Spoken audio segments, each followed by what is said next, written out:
Très bien.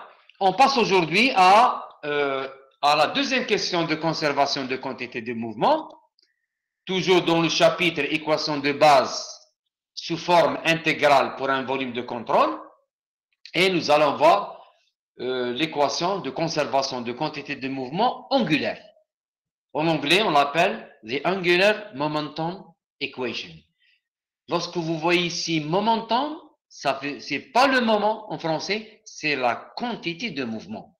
Momentum, c'est la quantité de mouvement. Le moment, c'est moment. Donc, je vais travailler comme d'habitude avec un volume de contrôle fixe.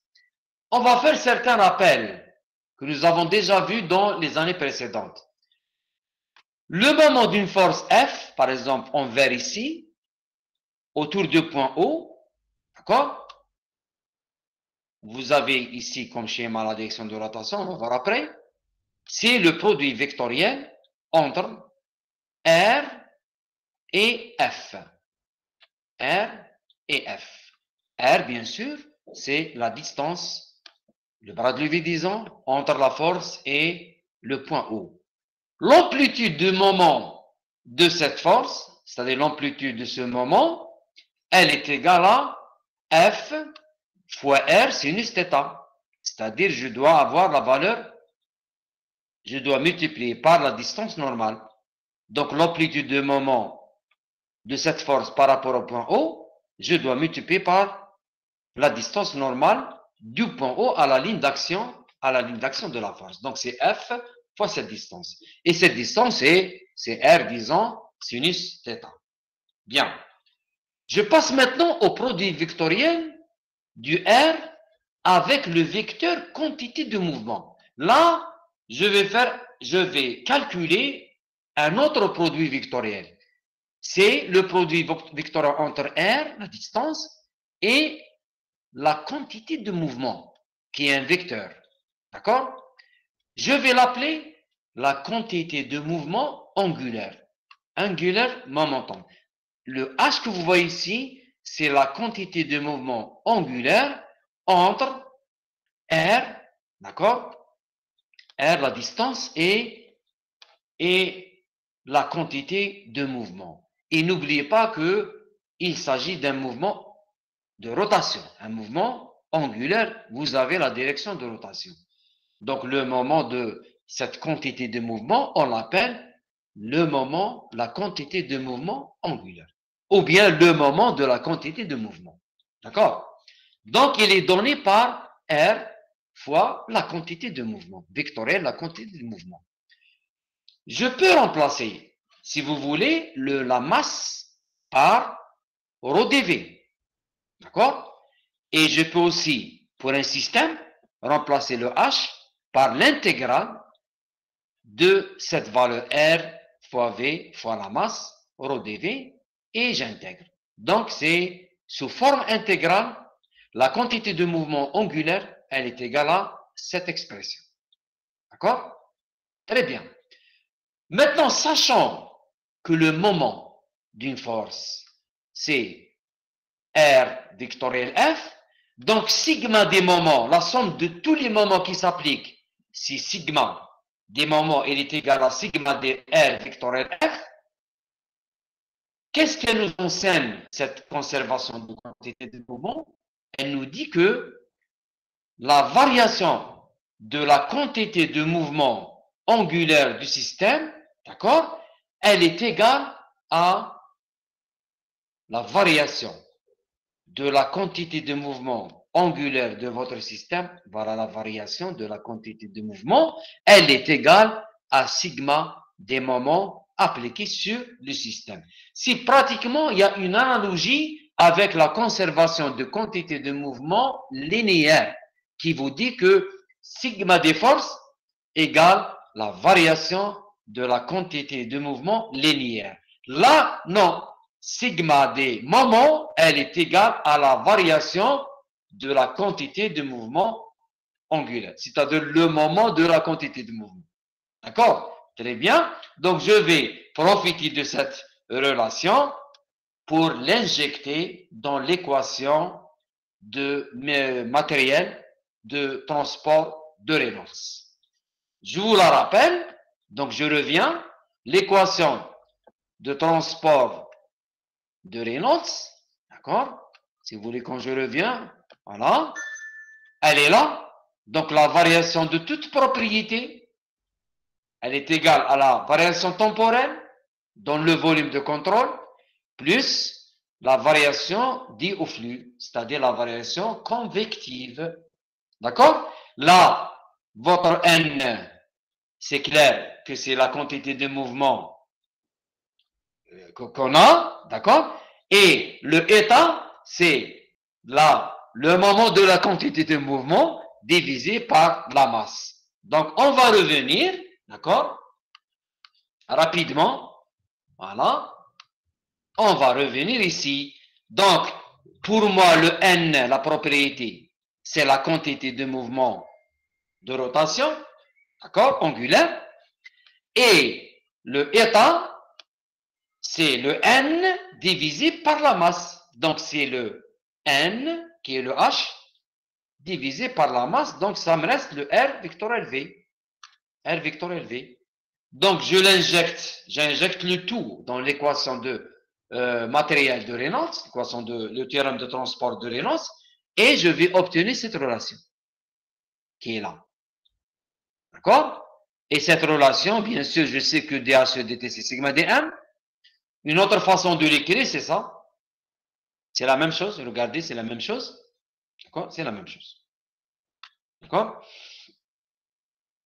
Cette relation, conservation de mouvement angulaire, elle vous dit que la somme de tous les moments extérieurs qui s'appliquent sur un volume de contrôle, voilà, la somme de tous les moments externes qui s'appliquent sur le volume de contrôle, égale au taux de variation temporelle de la quantité de mouvement angulaire à l'intérieur du volume de contrôle, voilà, plus le flux net, le débit, le flux net de la quantité de mouvement à travers les surfaces de contrôle. Bien. Remarquez bien, nous, on a toujours travaillé avec le CV, le volume de contrôle fixe. Il y a un cas où vous avez un volume de contrôle mobile. Il y a aussi le cas où vous avez un volume de contrôle déformable. Si vous voulez que je vous le montre, il est là. Donc, je vais partir au livre de Saint-Jean. D'accord? Voilà, le livre de Saint-Jean. Et on va voir un exemple de cette notion très importante de volume de contrôle. D'accord? Là, nous, jusqu'à présent, on a travaillé avec un volume fixe. Imagine, vous avez cette conduite avec cette buse. Elle est fixée, elle est fixe. Donc, par rapport à ce repère inertiel, c'est un volume de contrôle fixe. Vous avez une entrée, une sortie. Mais dans les applications réelles, on doit voir, bien sûr, un volume de contrôle mobile. Voilà. Ce réacteur d'avion, c'est ce réacteur qui est là. Donc, c'est un volume de contrôle mobile. D'accord? Parce que votre appareil, votre avion, il se déplace, le volume de contrôle, il se déplace avec une certaine vitesse. Par rapport à votre référentiel. D'accord? Et vous avez aussi la vitesse de l'écoulement qui est là. Et la vitesse de l'écoulement qui sort du moteur du réacteur, elle est différente de la vitesse de volume de l'avion, c'est clair. Donc, on va travailler quelque part avec une différence de vitesse. Et là aussi, vous avez, dans les moteurs à piston, vous avez un volume de contrôle du gaz qui est là dans la chambre. Il est déformable. Vous avez le mouvement de piston, d'accord? Le va-et-vient, donc c'est un volume qui est déformable. Donc attention, il faut faire attention à ça. C'est vrai que dans notre cours, on n'a pas traité ce cas, mais dans certains cas, dans certaines applications, dans les calculs, dans les logiciels, dans les calculs numériques, on peut travailler, on peut voir, rencontrer ce type de problème. L'essentiel, à notre niveau, on travaille uniquement avec le volume de contrôle fixe qui est là. D'accord. Et, bien sûr, si vous avez, Cher. si vous rencontrez, d'accord, un volume de contrôle mobile, vous devez remplacer la vitesse qui est là, par la vitesse relative. Et la vitesse relative, c'est quoi? C'est la vitesse de l'écoulement moins la vitesse de votre déplacement de votre volume de contrôle. D'accord? Nous, on s'arrête là. On est avec la quantité de mouvement angulaire pour un volume de contrôle fixe. Parce que, en hydraulique, par exemple, vous allez travailler avec des machines tournantes. D'accord? C'est ce qu'on rencontre dans ce type de calcul. Où est-ce qu'on trouve cette équation de conservation? C'est dans les turbomachines. C'est l'objet d'un chapitre, c'est l'objet d'un module complètement. Vous allez le voir peut-être en deuxième semestre. D'accord? C'est un cours très important, les machines tournantes, les turbomachines. C'est des machines en général fixes. Hein? Donc, c'est un volume de contrôle fixe. Je peux vous montrer, par exemple, un exemple par la suite. Une fois on termine ça. Donc, comme résultat très important, nous avons trouvé que sigma, la somme des moments extérieurs qui s'appliquent sur votre volume, elles sont égales à la variation de la quantité de mouvement angulaire. Appelé aussi le moment de la quantité de mouvement dans certains livres. D'accord? Je vais voir quelles sont les simplifications de cette équation. Premièrement, je dois détailler quels sont les moments extérieurs qui s'appliquent sur mon système. Les moments, c'est normal, c'est les moments de force. Et quelles sont les forces qui existent? C'est toujours les forces de surface, les forces de volume. On applique aussi un couple, par exemple, un couple donné par l'arbre qui tourne. Par exemple, imaginez, vous avez un arbre qui tourne dans une machine, il va donner un couple. D'accord? On le remplace ici par T, le couple de l'arbre, T shaft. Et c'est la partie stable qu'on trouve toujours dans les équations. Parce que dans les machines, surtout les machines tournantes, il y a toujours un arbre qui tourne. C'est l'arbre qui donne la rotation de votre machine. Donc, il y a toujours, ce terme, il existe toujours. Le T, le couple de l'arbre. Shaft, ça veut dire l'arbre. Vous avez remarqué bien, vous avez le moment de la force de surface. Voilà, la force fois Bradley. Vous avez aussi le moment des forces de volume. Voilà le G, mg. mg fois R. Donc la force de volume qui est le poids fois R. Donc le moment de la force de surface, le moment de la force de volume, plus le couple applique. La somme de tous ces valeurs, de tous ces moments, bien sûr, elle vous donne la variation de votre quantité de mouvement angulaire, de l'écoulement, bien sûr. Maintenant, dans les applications, le couple appliqué que tu dois appliquer. Par exemple, je vais appliquer, par exemple, le couple T-shaft. Il peut être positif ou négatif, ça dépend de la convention du signe. Ça, c'est l'objet de votre cours prochain. Donc, c'est comme l'énergie. C'est comme le transfert de chaleur. Il y a une différence entre, dans le signe, bien sûr, entre une énergie apportée, gagnée, énergie perdue. Ça, on l'a vu en thermodynamique. D'accord? Donc, il ne faut pas oublier, comme remarque, il ne faut pas oublier la convention de signe pour les moments. Donc, si un moment positif, donc il est anti-horaire, ça on l'a vu en mécanique rationnelle aussi, en RDM. Donc, si vous avez un moment anti-horaire, donc il est considéré comme positif, et s'il est horaire, bien sûr, il est négatif. C'est clair. D'accord? Donc, en fonction maintenant, je vais simplifier mon écriture. Cette écriture qui est là, ou bien cette équation finale qui est là, je vais la simplifier en utilisant ou bien en tablant sur le propriété moyenne sur la surface de flux. D'accord? Là, j'ai cette forme approximative qui est là. Remarquez bien, la sortie moins l'entrée. Ça, c'est la variation temporelle. C'est-à-dire, qu'est-ce que j'ai fait ici carrément? J'ai remplacé cette valeur sur les surfaces de contrôle. sortie, entrée. Il y a deux surfaces, donc ils sont là. Voilà. Sortie, entrée. Maintenant, je vais voir les simplifications possibles. Si vous avez un cas permanent, c'est pratiquement toujours le cas. Là, bien sûr, la dérivée partielle qui est là, elle va disparaître. Et vous allez obtenir l'équation simple qui est sigma des moments extérieurs, elle est égale à la somme, d'accord? La somme à la sortie, moins la somme de quantité de mouvement angulaire à l'entrée. Un autre cas particulier maintenant, si tous les moments et les forces s'appliquent sur le même plan et autour du même axe, c'est-à-dire R égale constant, là, bien sûr, je peux aussi simplifier et éliminer l'écriture vectorielle et j'obtiens cette expression très simple.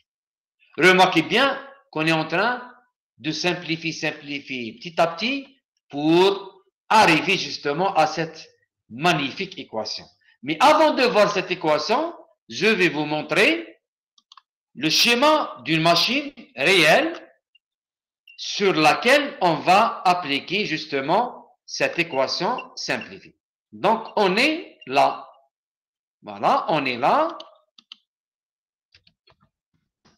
D'accord? On est là avec cette machine qui est là. D'accord? Là, vous avez carrément ce qu'on appelle une turbomachine. Le côté, par exemple, une pompe, une turbine, c'est les machines que vous utilisez toujours là. Vous avez une pompe centrifuge. Centrifugal pump. Donc, les pompes et les machines et les compresseurs, ça c'était les turbomachines que vous allez voir. C'est surtout les machines hydrauliques, les pompes, les turbines. C'est l'objet d'un chapitre très important pour votre spécialité hydraulique. Donc là, vous avez cette machine. Remarquez l'arbre. L'arbre, il va tourner avec une certaine rotation. L'entrée de l'eau, elle est ici. Remarquez qu'il entre axialement et il sort radialement. Là, c'est la vue disons, de face. Et là, la vue de côté, side view. Et là, c'est la vue frontale, la vue de face. L'entrée ici et la sortie, elle est là. Et remarquez bien que là, il faut faire attention à cette schématisation. Il faut bien comprendre les vitesses et ainsi de suite. Donc, l'essentiel, je vais vous donner comment j'applique ma loi, qui est l'équation de quantité de mouvement angulaire sur cette machine. Premièrement, c'est une machine fixe, donc c'est un CV fixe. D'accord? Donc, l'application directe la plus importante dans les turbomachines de l'équation de quantité de mouvement angulaire, on l'appelle l'équation de l'air. Équation de l'air de turbomachine. Euler Turbomachine Equation. C'est votre équation. D'accord? C'est votre équation. C'est le cas permanent, non visqueux, on néglige les forces de pression, les vitesses sont uniformes à l'entrée et à la sortie, c'est-à-dire c'est le cas idéal, le cas le plus simple. Donc vous avez, je vais schématiser la machine comme ça, l'arbre est là, il tourne, voilà, il y a un couple de là, t'échappes, la rotation, vous avez les rayons, vous avez les vitesses d'entrée et les vitesses de sortie, d'accord? Là, il y a une certaine décomposition à faire, bien sûr. Et je vous conseille de bien comprendre, lorsque vous allez voir ce cours, de bien comprendre cette décomposition qu'on va appeler par la suite le triangle des vitesses. C'est le cas, disons, le plus difficile dans la compréhension du cours de turbomachine, du cours que vous allez voir en deuxième semestre ou bien, je pense, l'année prochaine. D'accord?